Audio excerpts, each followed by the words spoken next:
So this is an easy quiz for you. Is ethylene cracking reaction endothermic or exothermic?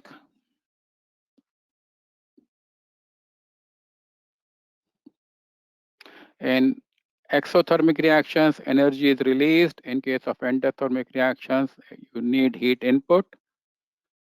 So majority of you got it right. It is an endothermic reaction. That means heat is needed, and that's why we have a cracking furnace. We have a furnace where we are providing heat. So it's an endothermic reaction. The correct answer is ethylene cracking requires energy. It's approximately about 2100 BTUs per pound. That is the energy required in cracking furnaces. And that energy is provided by the fuel which we fire in the furnaces. That's the energy that is provided.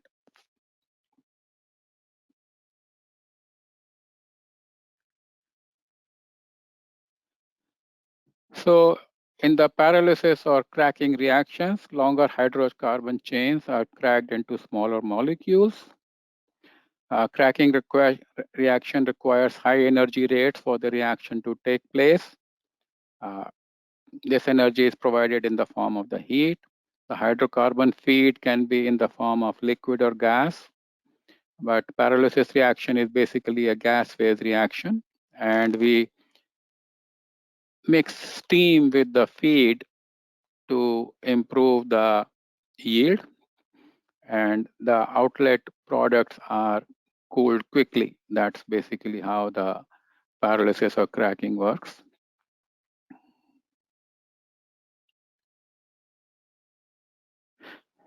So if you think about cracking, we can write a very simple reaction. And that simple reaction is you take ethane, you remove 2 atoms of hydrogen, and you get ethylene and hydrogen. So one molecule is divided into 2 molecules. So that is a very simple reaction which can be happening. But what we really find is it is a lot more complicated, and there are lots of reactions which are happening. So the cracking heater coil is acting like a tubular reactor with reactions taking place inside the coil. So when we do cracking, we get a lot of products, and these are complex reactions, and thousands of chain reactions take place. Professor Rice came up with a theory in 1930s about explaining how these reactions are taking place. How do we get ethylene, olefins, diolefins, methane, acetylene, etc.? And what is the reaction mechanism? So he came up with a 3-step process. And what first section is, one reaction as we showed you is ethane cracking into ethylene and hydrogen, but the other reactions are which produce methane, acetylene, butane, butene, toluenes, all these. So he came up with a 3-step theory of initiation, propagation, and termination reactions, and explained the reactions. And this is true even for the low temperature cracking. For high severity cracking, this theory does not hold good, and it becomes even more complicated. So let us talk about the first reaction, which is called the initiation reaction, how the cracking gets initiated.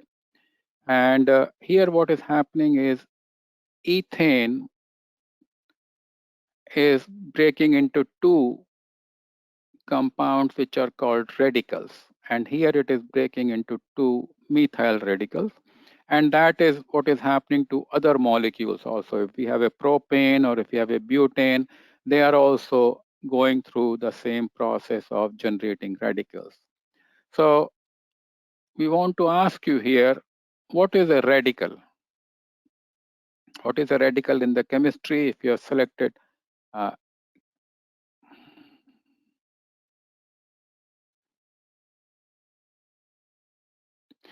So radicals are atoms or molecules with oh, you're still answering. Okay.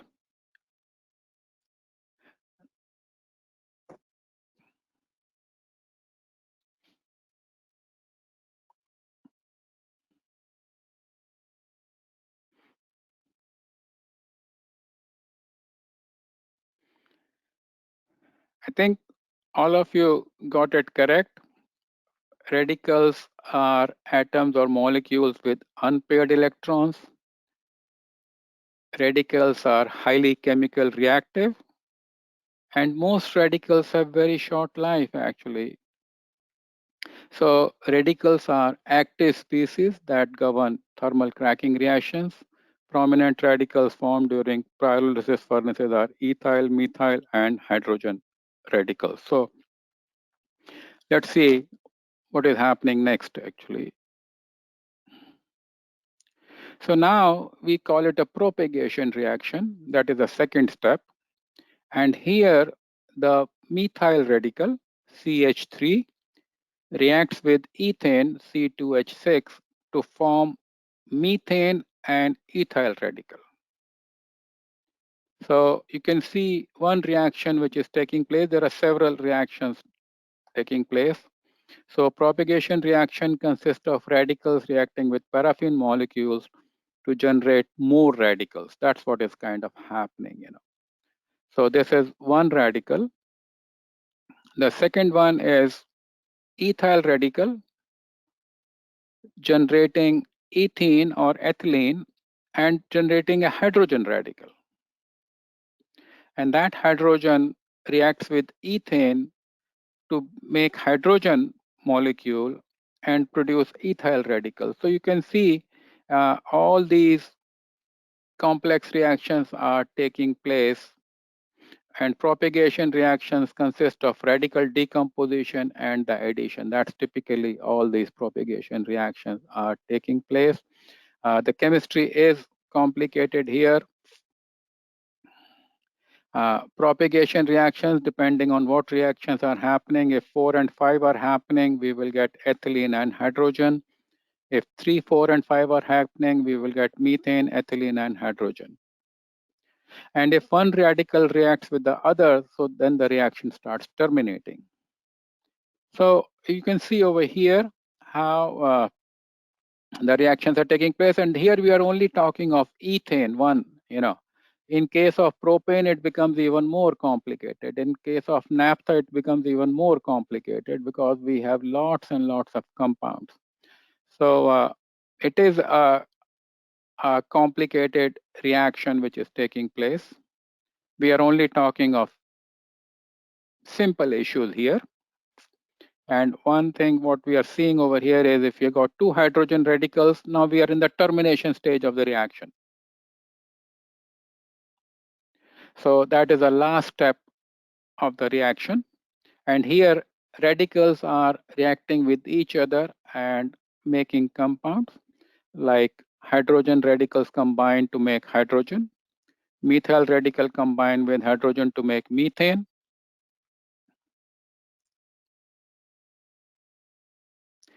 ethyl combine with hydrogen to make ethane, and then ethyl and methyl radicals combine to make propane. So you can see there are lots and lots of reactions taking place. And when we have two ethyl radicals, they combine to form butane.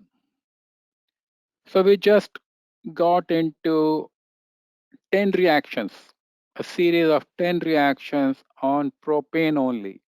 Sorry, ethane. On ethane feed, we have got a series of 10 reactions explaining initiation, propagation, and termination, and explaining uh, formation of some of the compounds. It's still not explaining the other compounds which are being formed over there in the product. So then we came up with secondary theory.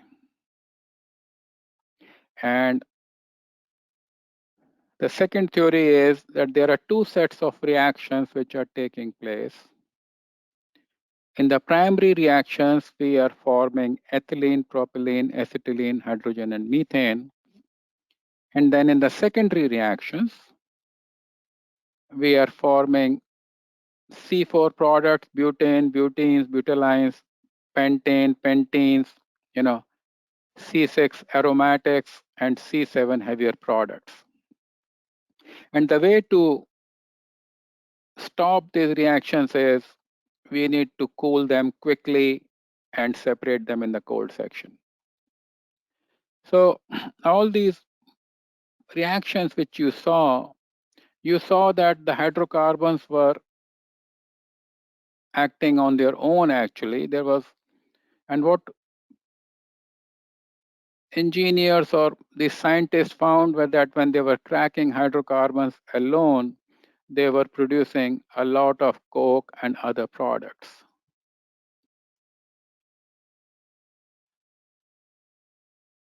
So then they said, okay, let us introduce steam. Let us inject dilution steam in the cracking process. And tell us what will happen when you put dilution steam. What role does it play?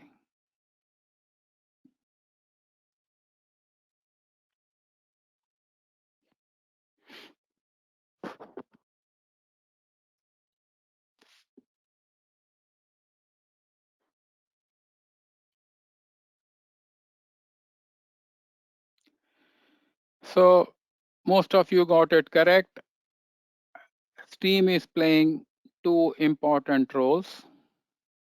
One is reducing the hydrocarbon partial pressure. And if you have seen the reactions taking place, the lower hydrocarbon partial pressure favors the formation of ethylene and propylene and cracking reactions. So that is one benefit of injecting steam, is to lower this thing. And second is when you put steam, it increases the velocity and reduces coking in the tubes. And also it reacts with carbon or the heavies to make water gas reaction, which is CO2 plus C goes into CO2 plus water, hydrogen. So it makes a lot of difference. It improves the olefin yield, it results in better operations. So since that time, we have been injecting steam in the cracking process. That is the benefit of injecting. So dilution steam role is lowers the partial pressure for reacting hydrocarbons, thereby enhancing olefin yield.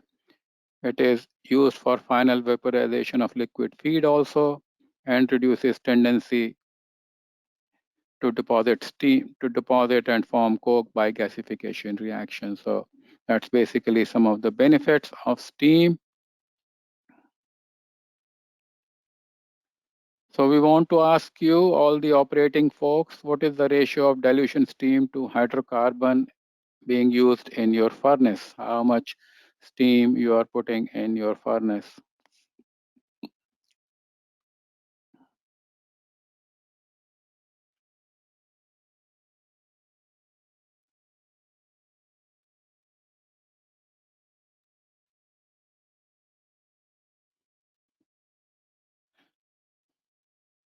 If you have a gaseous feed, you will be putting lower quantity of steam. If you have a liquid feed, you would be putting higher quantity of steam. That is generally the break. So thank you for your response. Most of the people are putting 0.35 to 0.5. So that means they are processing gaseous feedstocks.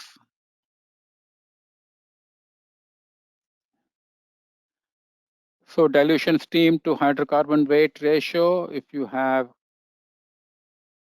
ethane feed, you will be doing around 0.25 to 0.35. If you have butane, 0.4 to 0.45. In the liquid cracking, you will be, if you have naphtha as a feedstock, 0.4 to 0.5. or if you have a heavy stock, you may go up to 0.7 to 0.85. It also depends on the cracking severity and the design of cracking coils. I think my guess is most of the operators end up putting more steam into their coils as it really helps them. So if they have steam available, they tend to put more actually.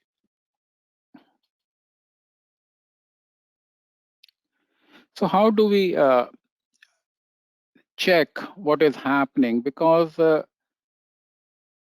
cracking furnace has one important role, that it is cracking the feed. So how do we measure our success, or our how much are we able to crack our feed into ethylene? So for the gas feedstocks, the industry standard is conversion. How much of my feedstock got converted into the products?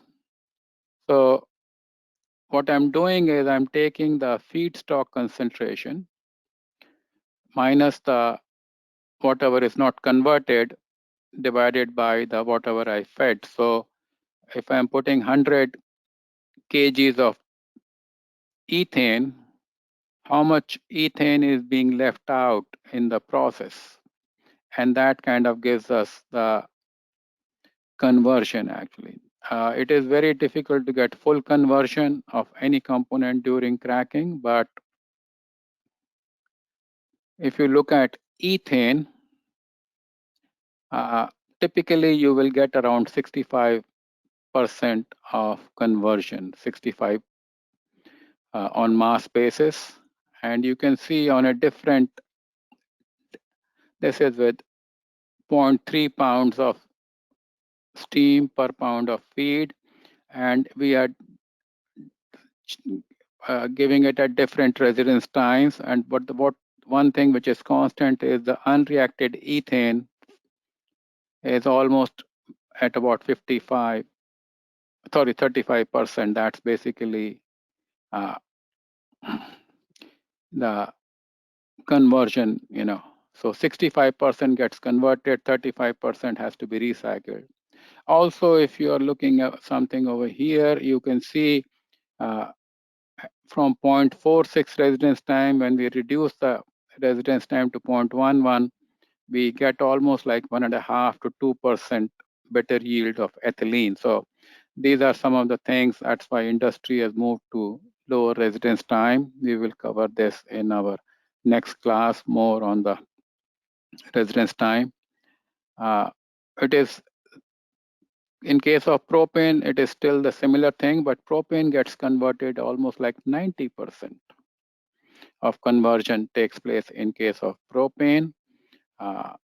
Although the ethylene is somewhere the same, around 37%, but we get a lot more propylene with the ethane propane conversion. The unreaction is, if you look it over here, is still around 10%. So you get about 10% unreacted propane. So 90% conversion is typically possible with the propane feed. So here we are comparing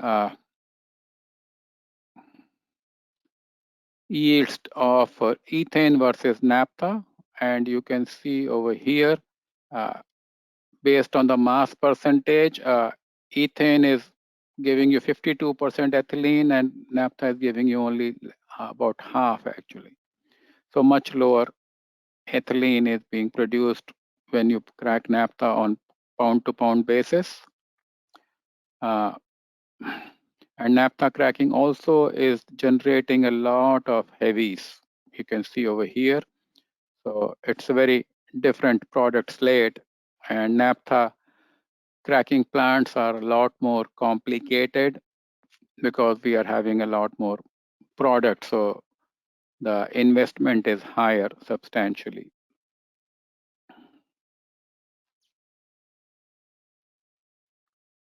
In case of liquid feedstocks, the industry standard is little different. They look at the ratio of propylene to ethylene on the weight basis, or ratio of methane to propylene. Those are the two yardsticks they have developed for measuring the success of your cracking, that is propylene to ethylene or methane to propylene. And basically they say it is MT plus C, where T is the temperature, and that is what is accepted in the industry. These are the yields from low severity naphtha. This thing, again, you can see how we get only about 25% ethylene and 16%, 17% propylene, and then this is butylene. So it's a very different situation here when you crack naphtha. So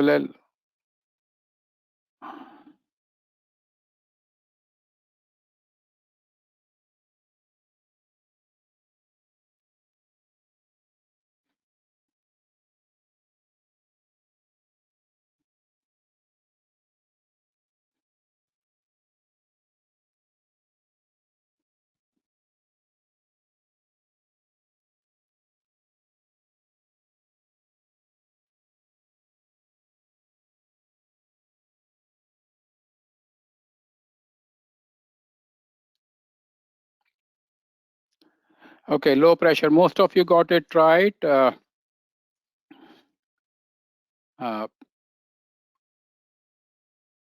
Low pressure definitely helps. Olefin yield is increased as the partial pressure is maintained low through the cracking coil. Since most of the secondary products result from reactions in which the cracking molecules decreases, number of molecules decrease, increasing the pressure favors the secondary products. If a furnace coil outlet pressure should be maintained as low as possible. Typical pressure in the industry is anywhere between 8 psi to 8 psig to 20 psig. That's typically this thing. So let's move on. Let's talk about the temperature now. What outlet temperature is good for?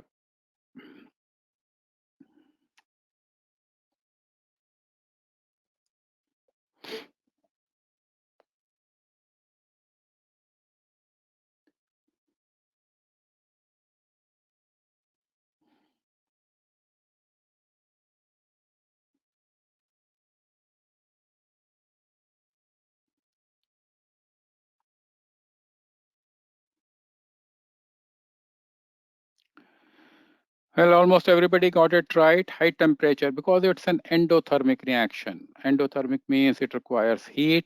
So as we increase the heat input, a higher temperature, we will have more reaction going towards the right, toward favoring the formation of more products. So generally, it's the tube metallurgy which limits us on the temperature. I mean, we would like to go even higher on the temperature, but the tube metallurgy kind of limits us.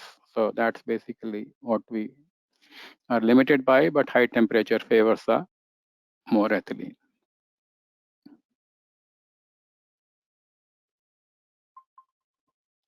So this is another one. This is the effect of residence time on production of ethylene. I think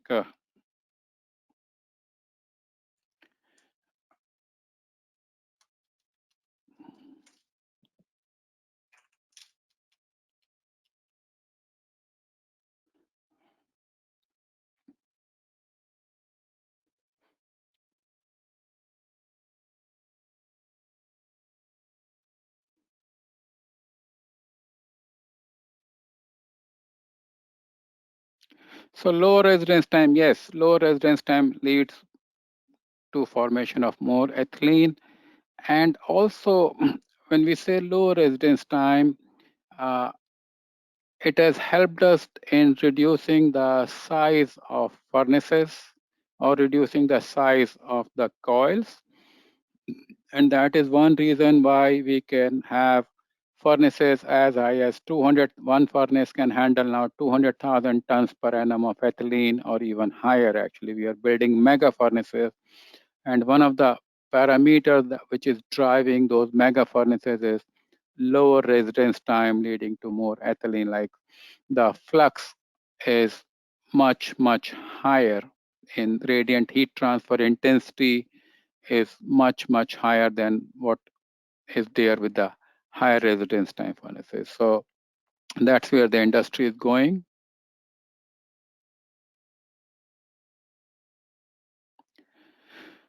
So let's look at the interactive parameters. What we have hydraulic limitations, like what is the geometry, coke formation, pressure drop, hydrocarbon partial pressure profile. These come under the hydraulic.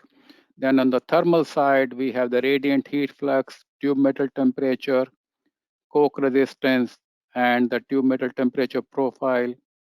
And on the kinetic side, we have the reactant properties, residence time, conversion, and coking rate. So you can see uh, pyrolysis of hydrocarbons is dependent on so many parameters, and we can, it becomes like a very complex computer analysis. That's what can only predict what you are going to be producing from inside of those coils.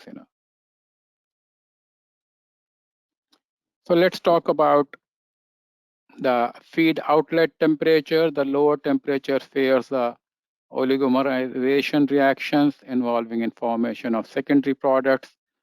Therefore, we try to apply special temperature profiles along the cracking coil toward long residence time at low temperatures. We try to heat it very quickly, and the temperature and pressure profiles are optimized along the radiant coils to maximize the yield of valuable products. One side we have the residence time, the temperature profile, and that is kind of leading to the severity of the reaction.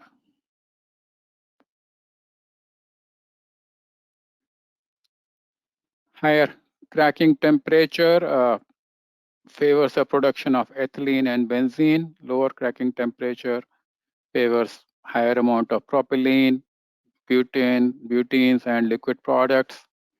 Now, the downside of higher cracking temperature is it leads to rapid coking rate. So that's another thing. So run length goes down. The furnace run length goes down as the temperature is increased. So that's a penalty we have to pay. The other temperature problem with higher temperature is it leads to carburization and short tube life. So in lot of plants, you have to change your coil maybe every 3, 4, 5 years. Carburization is a process where you absorb tube material starts absorbing carbon, and then it leads to brittle failure, metal dusting, and loss of material. So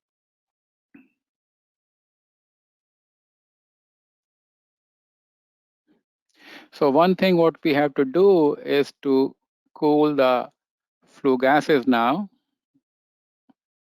so that we don't get any undesired products. That's one way of cooling the products quickly from the exit of the cracking furnace.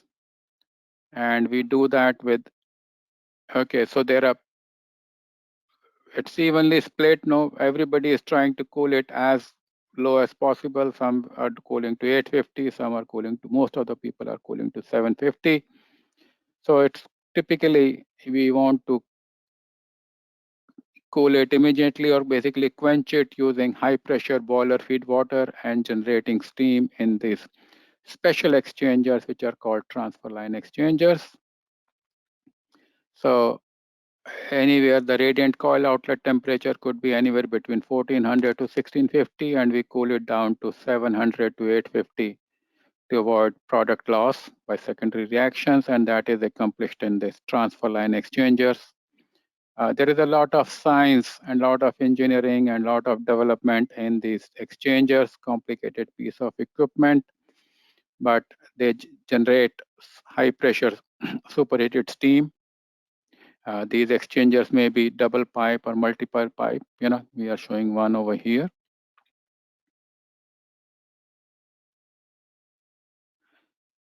So if you want to see, there are what parameters affect the yield of ethylene. Basically, it's a feedstock quality, residence time in radiant section, partial pressure of hydrocarbon in feed, feed outlet temperature, and time taken for quenching from products of the radiant oil. So if we want to optimize it, these are the factors which we need to kind of, or designers take into account for maximizing the production of ethylene.